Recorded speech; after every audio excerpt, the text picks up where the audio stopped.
She's also an actress. Let's give a big, big warm round of applause for Ms. Raquel Villavicencio. Okay. I will try not to cry. Sabi ko kay Miss Malu, ayoko magsalita kasi iiyak lang ako. Ayan, simula na. Anyway, please pardon me. Lahat tayo talagang masama ang loob sa pagkawala ni Mother. But that's, life goes on for all of those she left behind. Napakaganda ng legacy na iniwan niya sa atin at especially sa kanyang family, sa kanyang children. I was thinking about what I was going to say tonight. Marami na tayong nabasa, marami na tayong narinig tungkol sa pagiging producer ni Mother, tungkol sa pagiging second mother niya sa aming lahat who worked with her, tungkol sa pagiging nanay niya sa kanyang mga artista who started out as Regal Babies. We have to know the human side of her from all those people who worked with her very closely and got to know all of her family members because of her. Nung una ako nagtrabaho sa Regal, I had already been writing for other producers, and itong si Ishmael Bernal was the one who literally dragged me kicking and screaming to work for Mother Lily. Kasi takot na takot ako kay Mother dahil naririnig ko yung reputation niya as a producer. Sabi ka, Ishma, ayoko makipagtrabaho kay Mother, mataray siya. You know, she was very strict. Balita ko nga, maano siya sa pera, di ba? Parang hindi ko yata kaya yung ganung producer. But si Ishma was very adamant. Sabi niya, ako bahala sa akin ka magsumbong if anything happens. So wala akong nagawa, pinagbigyan ko si Ishmael Bernal. Ang unang project namin was Galaw-Gaw ni Maricel Soriano at ni William Martinez as a production designer. I was already writing, you know, I had already written with Mike De Leon for Batch 81, Kakaba, mga ganyan. Pero as a writer, ngayon, production designer ang papasukan ko sa Regal. So, of course, when I met Mother, meron na kaagad akong previous impression of her.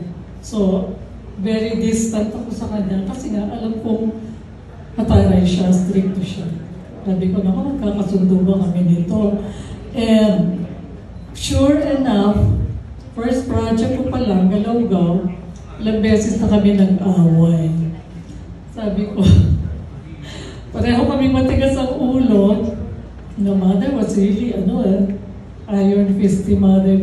Sa mga panahon na yun, syempre nag-mellow na siya through the years. But during the 80s, talagang sabi ko, wala akong magagawa dito to defend myself, kundi aawayin ko na rin siya. Kasi inaaway niya ako. I will not let myself be intimidated by her. Ganyan, taray din ako, ganon. So ang aming Galaw-Gaw ni Ishmael Bernal, which was a crazy kind of comedy, napakaraming requirements. Even if it was just, a little film, si Mother sabi niya, gamitin niya na lang lahat ng mga kailangan niya dito sa Regal. Number one, pinahiram niya yung bahay niya, which was, at that time, Green Hills na ba yun? Pero hindi pa ayos, no? Hindi pa niya pinaparenovate actually, I think. Wala pa yung bahay din niya, wala pa yung Valencia. Pinagamit niya yung living room, pinagamit niya yung isang bedroom doon, tinanggal namin. namin lahat ng mga gamit. Sabi niya, bahala na kayo dyan. And then one day, I said, Mother, I have to go to the department store. Sabi niya, bakit? Kasi binabantayan niya yung mga gastos ko, di ba? Meron siya listahan. Every day, I'm supposed to write the requirements of production design of the art department. Tapos, talagang yan, may kanya-kanyang price. Oh, this will cost like this, itong ganitong price. Titingnan niya gano'n. Slash! Biglang slash! Hindi, 500 ito, na lang, 200. Ganyan, di ba? O ito, 1,500, hindi, 800 na lang. Mother! Di ba? Yung budget ko for production design, ang liit-liit, wala na akong magawa. So parang, we had to beg, steal, and borrow everything that we needed. Di na kami pwedeng bumili. Okay, sabi niya, anong kailangan mo sa department store? Mother, walang mother of the bride gown. Si Anita, si Alice, si Alicia. Alonso. Alicia Alonso, thank you. Oo. Siya yung may wedding kami, mother of the bride siya. Wala siyang susuot. Sabi ko, Mother, I have to go to the department store. Hindi. Sabi, gastos na naman yan. Punta ka dun sa kwarto ko, dun sa taas. Dami kong gowns. Dami kong gowns doon. Doon ka kumuha ng gowns. Kasi yun sa kanya, pareho lang kami ng katawan. Ayan, so umakit ako sa room niya. Oh my God. Diba? Si Mother, mga mga fashionista clothes niya. Diba? So, I was able to choose a nice, parang Filipiniana type gown for Alicia. Oh, ito, hikaw. Oh, choker. Pati yung bag. Sige, kompleto. Mother, sabi ko, shoes. Namumuna ko magka-size kami ni Alicia. I don't remember kung pati pa sapatos na pinahirap na. But anyway, so ganun si Mother, para magtipid. Sige, gamitin na lang. But during the Laugaw, away kami ng away precisely because she was very nitpicky sa kanyang mga gamit dahil minsan, Mother, I have to borrow your china from Mother China. Di ba may Mother China pa noon, no? Sabi ko may isang kasi dining room na eksena, kailangan ko ng mga magagandang bago. Sige, pero siguraduhin mo, walang mababasag dyan, walang mawawala dyan, lalala. Okay. Sige, Mother, promise mo. Oh my God! Pag-shoot ni Ishmael Bernal, fight scene! Diyos ko.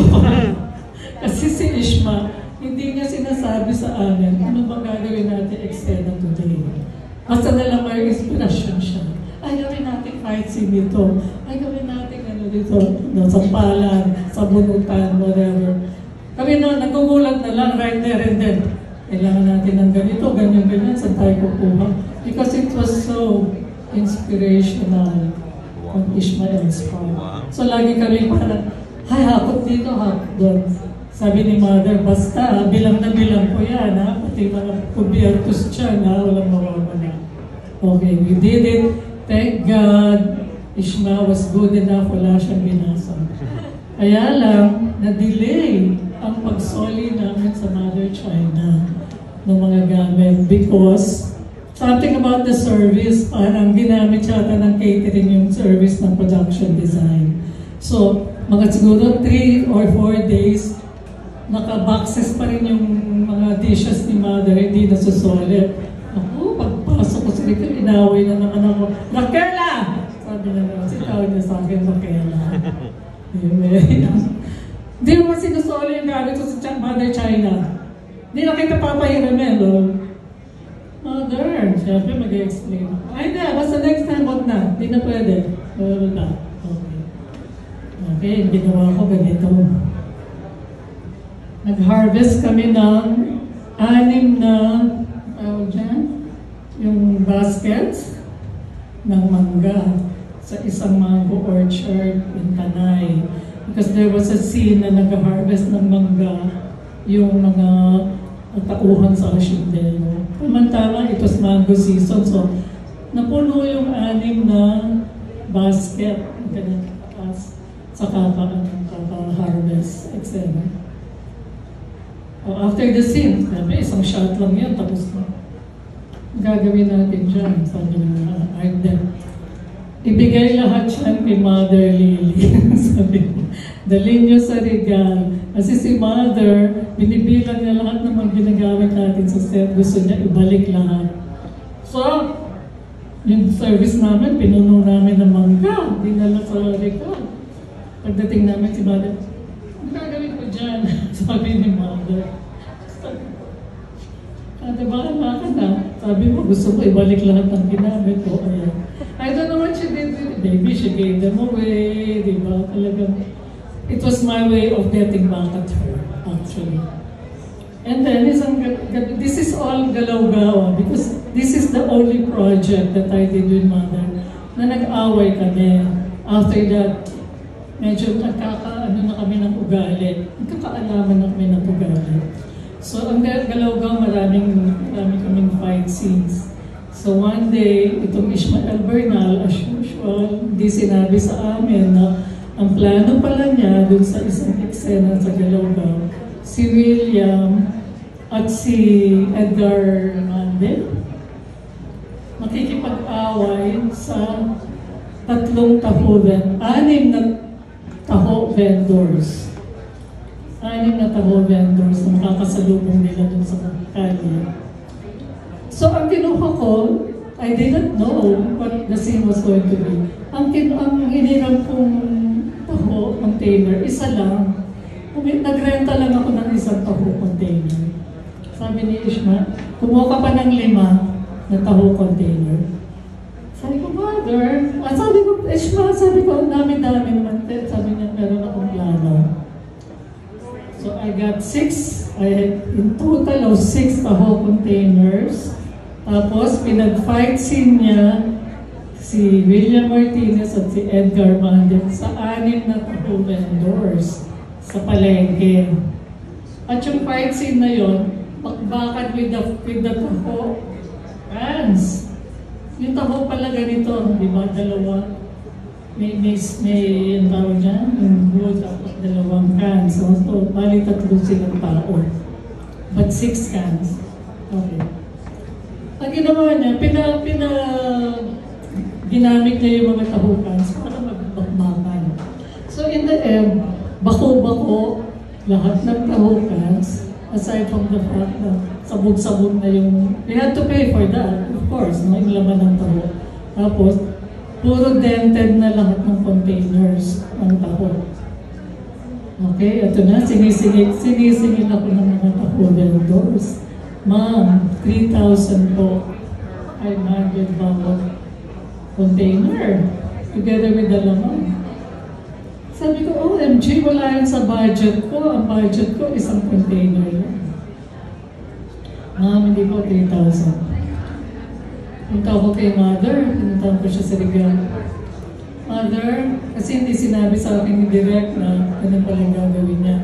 So ngayon, sinisingil ako ng 3,000 ng mga taho vendors. Ano? Wala si Mother. Diba? Wala yung sa usapan, wala sa listahan. Sabi ko, Mother, sorry. Sabi ko, wala akong magawa kasi si Direk ang pinuha niya. No, I will not pay. I will not pay them a single cent. Mahala kang ayusin mo yan. OMG, ang gagawin ko. Siyempre, hindi ka naman pwede kunin sa pera ko dahil wala akong pera. Ayaw niya, dinadaan-daanan niya ako, nakaupo, ayaw niyang bayaran. And the head of the taho vendors was waiting outside, waiting for me to pay him. So, na-desperado ako. Sabi, Mother, dito ako matutulog ngayong gabi. Sabi ko, hanggat hindi mo ako binabayaran, hindi ako uuwi. Kasi inaabangan ako ng ano to eh. Taho vendor sa labas. I have to pay him. Si Mother, nagmatigas pa. Finally, siguro mga bandang 11 o'clock ng gabi, nakita niya nakaganon na ako dun sa doorway ng kitchen ng Regal.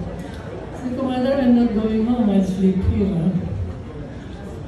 Okay, Luz!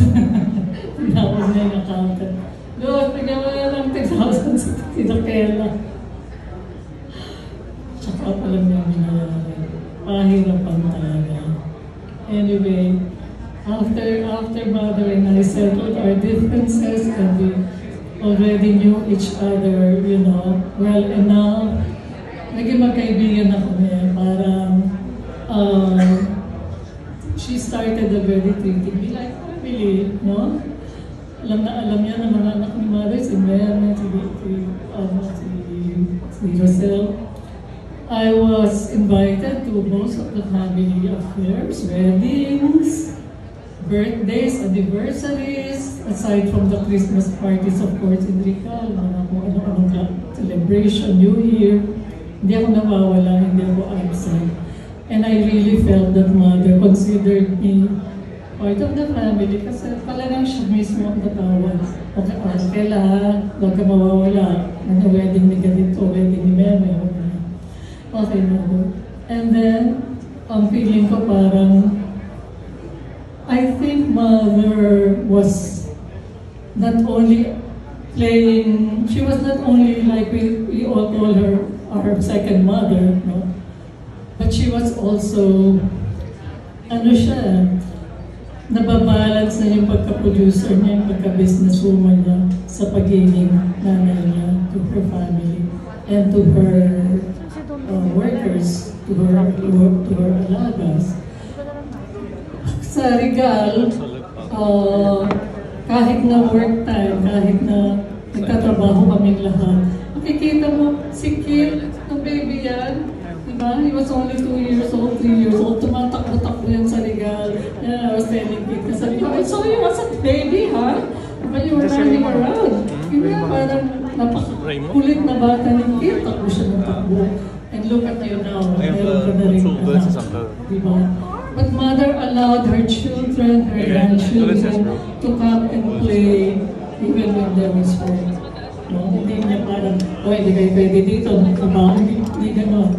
Parang, they were all at home also wherever Mother was. Yun ang nagustuhan ko sa kanya. Hindi niya dinidivide. Kasi kaya niya, multitasker siya. So that really made her close to all her workers. Nakikita nila yung other side ni Mother Lee.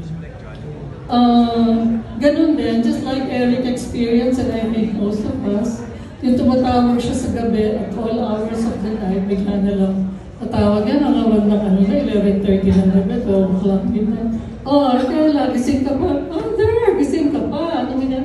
Ay, wala, hindi ako matulog, blah, blah, blah. And we would make chismis and laugh and laugh and laugh. Siguro mga isang oras kami sa telepono. Hanggang sa, sige, tulog na tayo. Basta meron lang talaga siya. Siguro that's her way of parang nag-unwind. Tapos yung mga anak ko, I had 3 girls. I had 3 girls who were also growing up with me while I was working for Regal. Maliliit pa sila. Sinasama ko rin sila minsan sa Christmas parties. And si Mother, siguradong meron siyang ampaw for even my little girls. And then through the years, syempre, nung magiging teenagers na yung mga anak ko, pag nag-usap kami sa phone, she will make sure, kumusta na yung mga anak mo? May mga boyfriend na ba? Ilang kurso nila sa koleyo, blah, blah, blah.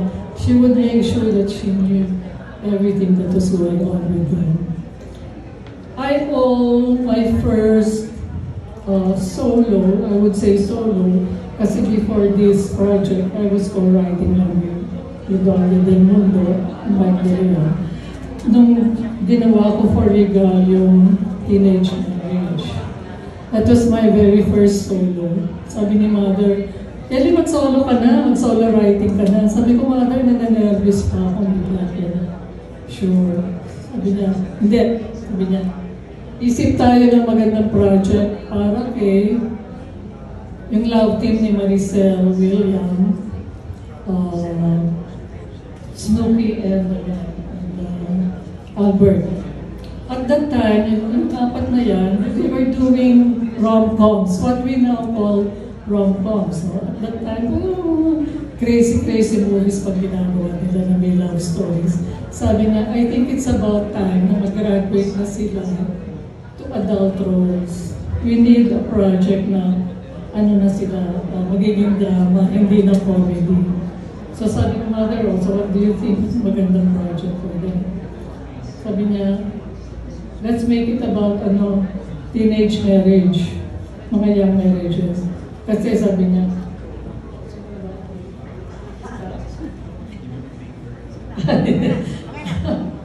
sabi niya, oh, I can relate to that, sabi niya, kasi maaga rin ako nag-asawa.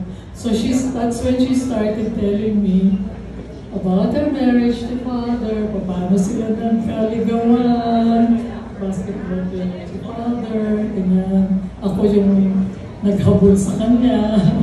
My mother likes to say that. Ako yung humabol kay father, crush ko siya kasi athlete siya. So we started exchanging experiences about marriage kasi maaga rin ako nagkasawa. So that's how actually that project was born, because Mother and I exchanged personal experiences. So finally, nakasulat ako nakatry out ako ng first solo project ko. Which one? By the way, sa Star Awards, and Teenage Marriage. And after that, ayun, marami na ako sinulat from Mother through the years.